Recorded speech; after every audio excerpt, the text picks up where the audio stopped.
the podcast that finishes your workday in a very Red Raider way. This is the Tech Talk Podcast from Double T 97.3.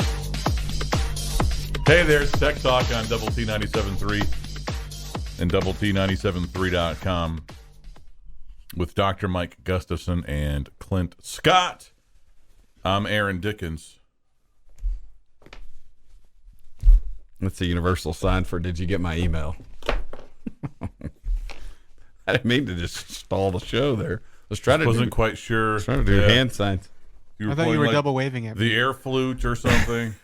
Quite the flautist. Just sounds like a bunch of farts. Me and Lizzo. Flautists.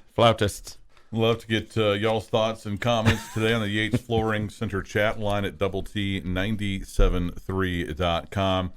Love to get your thoughts and comments on the Yates Flooring Center chat line at Double T 97.3.com. We'll have Red Raider football with Joey McGuire tonight on Double T 97.3 beginning at 6 o'clock. It's the final episode of the season. Yeah. How about that? Incredible.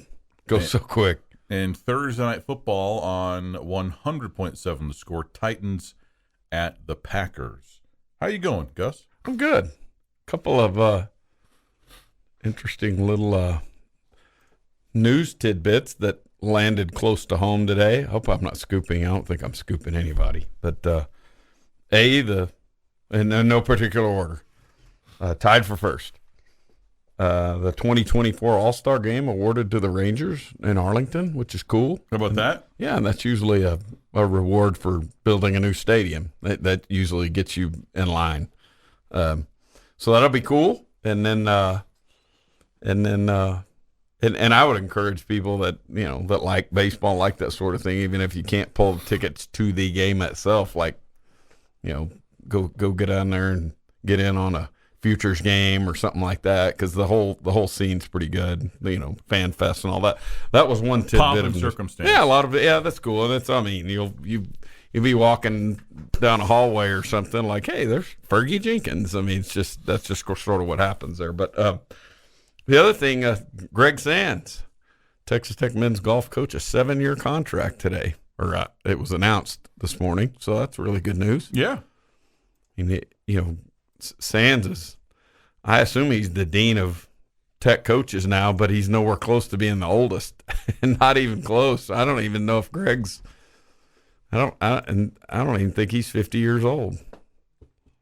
I may be wrong. How long has he been at Tech? Late 90s, mid to late 90s, and he spoke to a group that did a little Q&A with him a month ago. In fact, that group reconvened today, and I did a Q&A with Matt Gardner, Tech pitching coach. But Greg talked about, he said, I was hired, or he said, I came here to be Jeff Mitchell's assistant golf coach, and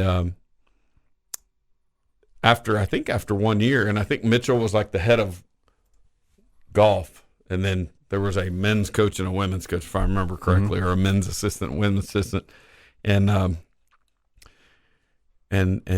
Jeff left to be the head coach at Stanford, and Sands said something to the effect of, Coach Myers had a lot going on at that time, and he said, I think he turned to me and was like, hey, you want that golf job? Because he was hiring maybe West. I can't remember, but it might have been around the Leach. I don't know. The lot of balls in the year. Yes, and he was like, and he said, I think I got really lucky on the timing, but obviously he ran with it. Sure, and had success, and has been unprecedented success around here. But I think he may very well be in his late 40s, might be right at 50. Kitley, I think, is the dean of Tech coaches. Okay, Kitley is entering, I think, finishing his 24th season. Okay. This says that Sands is in his 21st season, but he graduated from TCU in '97. Yeah, did Sands? So he's late 40s, and so he's only behind Kitley, and that's it. When he came on staff as an assistant, might have been around the same time that Kitley came here, or very close to that, but certainly not as a head coach. But yeah, that's really, happy for him, and happy for Texas Tech, because I would imagine Greg Sands is a sought after head coach because of his age. Like, that guy's got 20 years of experience, and he's 47 or whatever it is, and he's coached at a really high level. So good for him. Well, and you know, with his relative youth, I mean, he could coach for another 30 years, especially in that sport. Yeah, 25 years, no problem. He was very complimentary. Of course, around that same time, it was when dadgummit, I took this out of my notebook too. Who was our? I didn't realize you took anything out of that. I know, you wouldn't believe it. Who was our golfer inductee? The brothers, Florin. That was inducted in the Hall of Fame. He was our first Swedish player and ended up being a great player. Nils? Anyway, yeah. Oscar Florin and Nils was his younger brother. Okay. And all of that kind of international, I'm not saying he was the first international player, but all of that sort of Scandinavian recruiting flow, and obviously the big thing here, and he wouldn't take credit for it, but the golf course, the change to the Rawls course, was a game changer as far as Texas Tech golf goes, men's and women's, because if we were still running around practicing on Tuesdays and Thursdays at Meadowbrook and Monday, Wednesdays out at the Hillcrest and all these because that's what it was when I was in school. All the golfers, like, where y'all practicing today? Oh, today we're going over to so-and-so golf course. They have no home. And so what's happened around that program under Greg Sands' tenure is awesome, and glad he's going to be here for 7 more years. Yeah, and I remember not that long ago when the Red Raiders, the football team, practiced at Friendship. They used the indoor at Friendship. Yep. Get a practice in. That was maybe 10 years ago. Yep. And that was because at that time all Tech had was the bubble and the little half turf deal there. And part of the problem with that, it was used for, that thing was built when I was about a junior, maybe 87 or so. But it was, that was also tennis courts and a track. And it was a little bit of everything. There was batting cages over there and and all over the weight room I worked in later. And so it got to be pretty crowded because it was originally thought that both basketball teams could practice over here and tennis over here and pull football turf out when they needed it. And it was, became cumbersome over time. But boy, in 1987, we were proud of it. More Tech Talk next. It's every Red Raiders' favorite podcast. This is the Tech Talk Podcast from Double T 97.3. Hey there. It's The Juice on Double T 97.3 and Double T 97.3.com with Gus and Clint. I'm Aaron. Time for some headlines brought to you by our good friends at Specs Wine, Spirits, and Finer Foods. The final regular season installment of Red Raider football with Joey McGuire will air tonight from 6 to 7 here on Double T 97.3. McGuire will be joined by associate head coach and special teams coordinator Kenny Perry. And joining him will be long snapper Jackson Knotts and kicker Trey Wolf. How about that? 6 to 7 here on Double T 97.3. The Texas Tech Lady Raiders, winners last night in overtime over Colorado. Lady Raiders erased a 16-point deficit. They tied a school record for free throws made. They were 36 of 41 from the line. 13 lead changes, 15 ties. Tech is now 2-1 overall. Nice bounce back performance there after losing Monday to Jackson State. They'll be back in action on Sunday against the Ragin' Cajuns of Louisiana. And that's a team that, oh man, what was the connection? That Jackson State beat badly. Or no, Let me get this straight. I think the Raging Cajuns just beat Jackson State, who just beat Tech. So. It'll be on the road in Lafayette. Tip-off from the Cajun Dome on Sunday is set for 4 o'clock. The Midsummer Classic will be played at the Texas Rangers ballpark. Rangers will host the All Star Game in 2024 at Globe Life Field. And then how about this? This is some BS, I think. Okay. I'm curious your thoughts. Why are you laughing? You have any idea where I'm going with this? No, I just I wasn't looking at the angle of your face. I was looking up at the screen, and I could tell where you were wanting to go from. This is some. Yeah. Blankety blank. So,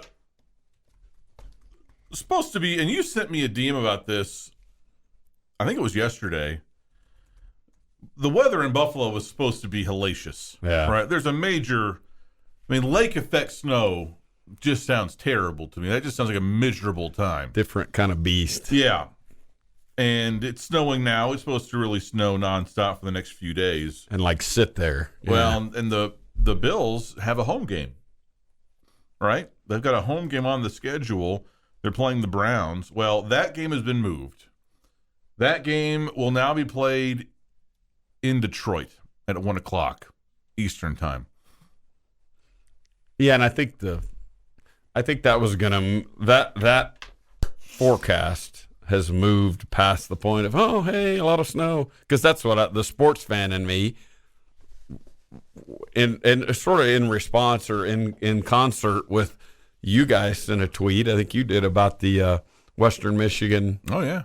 I sent you a text. Yeah. And the photo, yeah. Oh, yeah. And that game was played in the snow. Glorious. Looked like 6 or 7 inches and not 3 to 4 feet. And I think the issues around this game in Buffalo are there's genuine threats to infrastructure, and they probably don't want fans traveling to this deal, and they could have power outage. I mean, this is going to get way past just, hey, this will be fun to watch them play in the snow, which is what I wanted. Yeah, and then just cancel the game. Or postpone it. The way that you would with a flood or something. Yeah, I wonder if they could move it back to Monday or Tuesday or something. With they did a bunch of that kind of stuff during COVID when they would have to push games back a couple days. Or yeah, that would stink though if you were a season ticket holder. I mean, I'm sure they probably credit their accounts or do something to even it up, but it just, and especially in a sport like that, you only get 8 home games or whatever the number is, and so tough deal for a fan. But I understand it too. This on the Yates Flooring Center chat line from Jeff. Jackson State's women's team smashed Louisiana. Yep, and that's what I'm looking at. It was, and Colorado beat them as well. The other day, Colorado beat Louisiana Lafayette 73-43, and then Jackson State thundered on Louisiana Lafayette as well, 70-41. So, and I'm glad you said that too, because there is an effort there by that university in Lafayette to co-opt the name the University of Louisiana. Right, that's what they want to be known as, the University of Louisiana. Problem is, there is no such thing. Right, they're part of a system. They're the branch of that university in Lafayette. There's a similar branch in Monroe, right? ULM. Yep. I refuse to play that game, and I'm glad that you do too. What, by saying la? Yeah, or Louisiana Lafayette. Yeah. I don't. I mean, and really, that's just me going, well, without even getting into their little tussle there. It's just me going, no, I'm just trying to distinguish between you guys and Monroe. Sure. If I have to go any further, I'll take the University of the only problem is there's an actual Lafayette up in Pennsylvania. I think that's, yeah. So I can't just say Lafayette. And this little bit of news came out last night, and I don't know if this is like substantially advancing the story that we already knew, but interesting that it was it was published nonetheless. Brett McMurphy reporting last night, 9 o'clock. Big 12 Commissioner Brett Yormark and Gonzaga AD Chris Standiford met earlier in Austin yesterday, and there is, quote, growing mutual interest regarding Gonzaga joining the Big 12. Of course, Gonzaga played Texas and Austin last night at their little boutique arena. Gonzaga lost. Got thumped. They did. 93-74.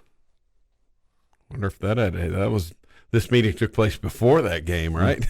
Yeah. I mean, one of the national people, or it was Coach Huggins. We talked about this. That Bob Huggins said, yeah, Gonzaga should come in the Big 12 and have to do what what we do in this league, game by game by game by game. And that was a little taste of it there last night. That if you thought Texas was good, there's Baylor. If you thought that was a tough place to play, go to Lawrence or come to Lubbock. Or it's what this conference has to offer in basketball. What's the is there a football or even a baseball comparison, if you know of one, in terms of, because the teams that have come up, right, in conference expansion, right, the Louisvilles, the UCFs, soon to be the TCUs, the Utahs, right, teams that have gone from non-high major conference previously, now a group of 5 to a power 5. I don't know that any of them had the resume coming in that Gonzaga would have in terms of having played for a national championship, Final Fours, all that stuff. We'll ruminate on that. Yeah. Come back to it next on Double T 97.3.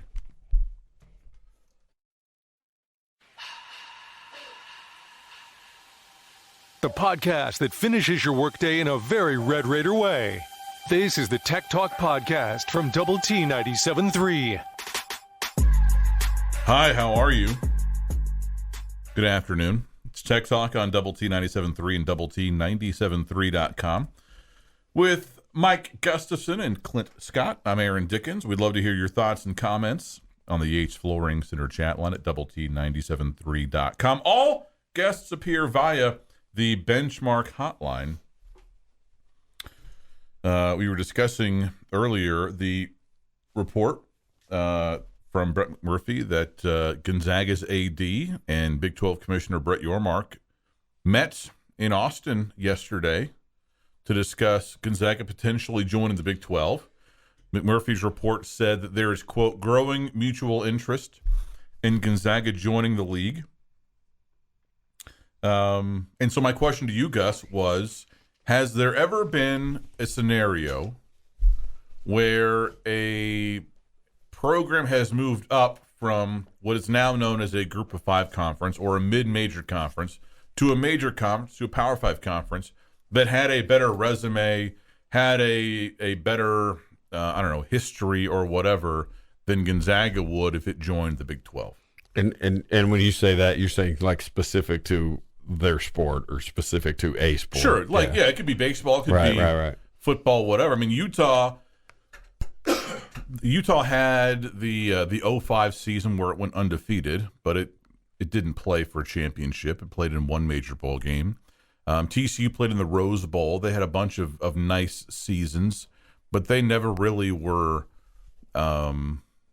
nationally relevant the way that Gonzaga has been over this stretch. That's one of the things that is helpful about the sport of basketball and baseball as well is, football so much. I mean, like the TCU conversation, 2010 TCU played in the Rose Bowl, beat Wisconsin. Correct. Really good season. But there's no Final Four. There's no run that they can make. You know what I mean? And I'm not dunking on a Rose Bowl win in a one-loss season, but you get what I'm saying. Right. As opposed to, because there's plenty of basketball teams that have had the equivalent of maybe an 8-3 season in football that made a run and got to the Final Four and get to sort of rewrite their legacy. But that really is another topic there. Yeah, I can't think of one. I mean, the examples that popped into my head were all independents to Power Five. They were, and those were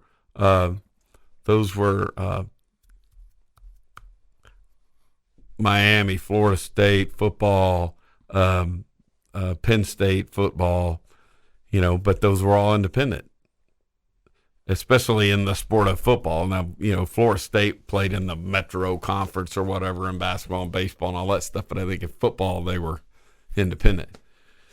So my off the top of my head, my best examples are all independent. We get this in the Yates Flooring Center chat line. Sorry, but the Gonzaga resume is irrelevant. No football. Disagree with your insinuation that they are special. TCU was far bigger than a transient basketball school that plays in a soft conference. I mean, I will agree with you in this. Well, I will agree with you in two areas. I think the rest of your statement is very wrong. But I agree that they don't play football. Right. All right. We are in agreement there. And that wasn't really the question. No. Yeah. And they do play in a soft conference. Yeah, there's no doubt about it. But I think that it's laughable to suggest that TCU's football resume coming out of the Mountain West is comparable at all to what Gonzaga has done. They've played for 2 national championships. They've not won one. They've played for 2 national championships. They've played in 9 consecutive Sweet 16s. God, right? That's a big number, man. I know. Like, think about that part right there is 9 straight. Part there's big time. Goodness. And that's not even, that doesn't even encompass the Elite Eights and all that stuff. And if you put in just starting out the amount of 1 seeds, you put in the recruiting classes to basketball that they've had, as far as guys going to the NBA as top draft picks, and convert that over to what TCU's done in football, completely different and far outweighs to the side of Gonzaga. In the 7 years preceding their move to the Big 12, there were 3 years where TCU did not win the Mountain West, and I think in football at the time, the Mountain West was better than the West Coast Conference is right now in men's basketball. I don't think that it's just like this Grand Canyon-sized chasm, though, in terms of quality difference. Gonzaga's not ever slipped like that, right? They have had a chokehold on that conference the same way that Bayern Munich has had on the Bundesliga, right? But you didn't wake up thinking you were going to hear that today. No. Did not. Well played by you. So, yeah, I mean, we can argue about the risk of adding Gonzaga, postmark few, what do they look like? Sure. Does this make sense as a singular move, or does there have to be some kind of other moves to accompany this? Very valid. I will hear any and all arguments there. I don't pretend to know the answers. But, yeah, you're way out to lunch if you think that TCU is far bigger in football as an addition than Gonzaga is in basketball. That's ridiculous. Yeah.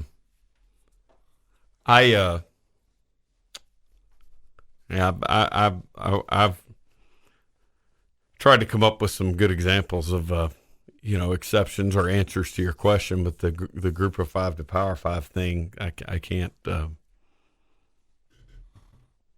Nothing's hitting on. And then unless we go back to some prehistoric when the Big 6 expanded to the Big 8, I don't think you're asking for that though, and I don't know that I'd be much help there really. Who can forget when the Missouri Valley Conference was robbed of whoever it was, Oklahoma A&M? I mean, Clint, you are a noted basketball fan. I mean, you've been a Kansas basketball fan forever and a Kansas football fan for like 6 weeks. What's your perspective on this? You know what? Just for that, I'm taking his side. I mean, if you're going measurement-wise, because what the argument, first off, if you're going coming from a weak conference, I get that part. But just to kind of bounce off of what you said in that regards, the difference was when TCU was in the Mountain West and playing soft competition, who were they going and playing in those 3 non-conference games on top of it. Like Gonzaga plays in a trash basketball conference. I get that, but they're playing the Texases, they're playing the Baylors, they're playing the good versions of Alabama basketball. They're playing noteworthy opponents to counteract that. Yeah, a lot of brand names on that schedule, no doubt. And if you're going just off of like success from the time that TCU was in the Mountain West for football to the time that Gonzaga has been in the West Coast Conference for basketball, it's not measurable. It's so far in their favor, it's hysterical, if that is the argument that is happening. Yeah, like in 2010, TCU, this is their undefeated Rose Bowl season. In non-conference, they played Oregon State, which was ranked 24th in the country at the time, fringe top 25 team. They played Baylor, rivalry game. Yeah. And that was, Baylor was respectable. This was kind of rocket launch Baylor. And that was it. They played a 5th-ranked Utah team in conference play, but beyond that, it was a bunch of nothing. New Mexico, San Diego State Air Force. I mean, you can't tell me that's just dramatically different than St. Mary's and BYU, et cetera, in the WCC. More Tech Talk next.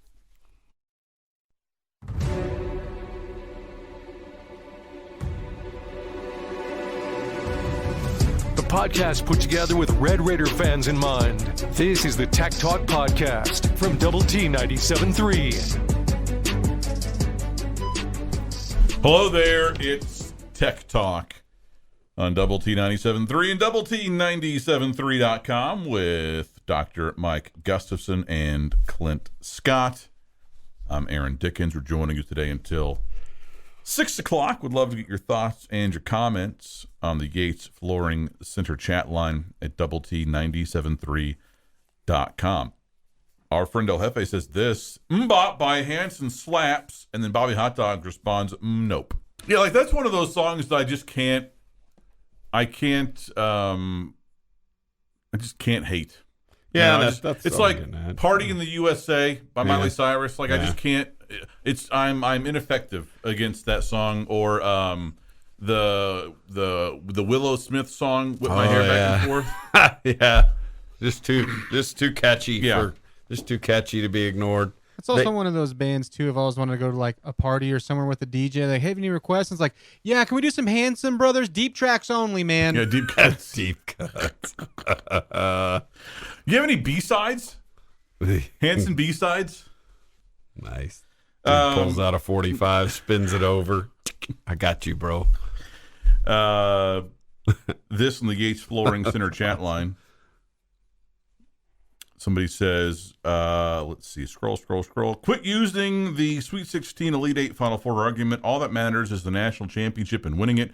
Texas has had how many top 10 recruiting classes? Has it translated to success? That is such a stupid argument to use. So, I don't understand that context at all. On yeah, that. because I think there's a significant difference between signing a heralded recruiting class in the offseason, whether it's Texas football or, Gonzaga basketball or whatever, and actually playing games and finishing in the Sweet 16 or the Elite 8 or runner-up. If national championships are the only metric that count, right, then surely playing in that game counts for something, right? It can't be a binary like, hey, you're either the national champ or you're dead to me. Right? Like, if you don't have a national championship, we don't want to add you. Yeah, and I think the context of the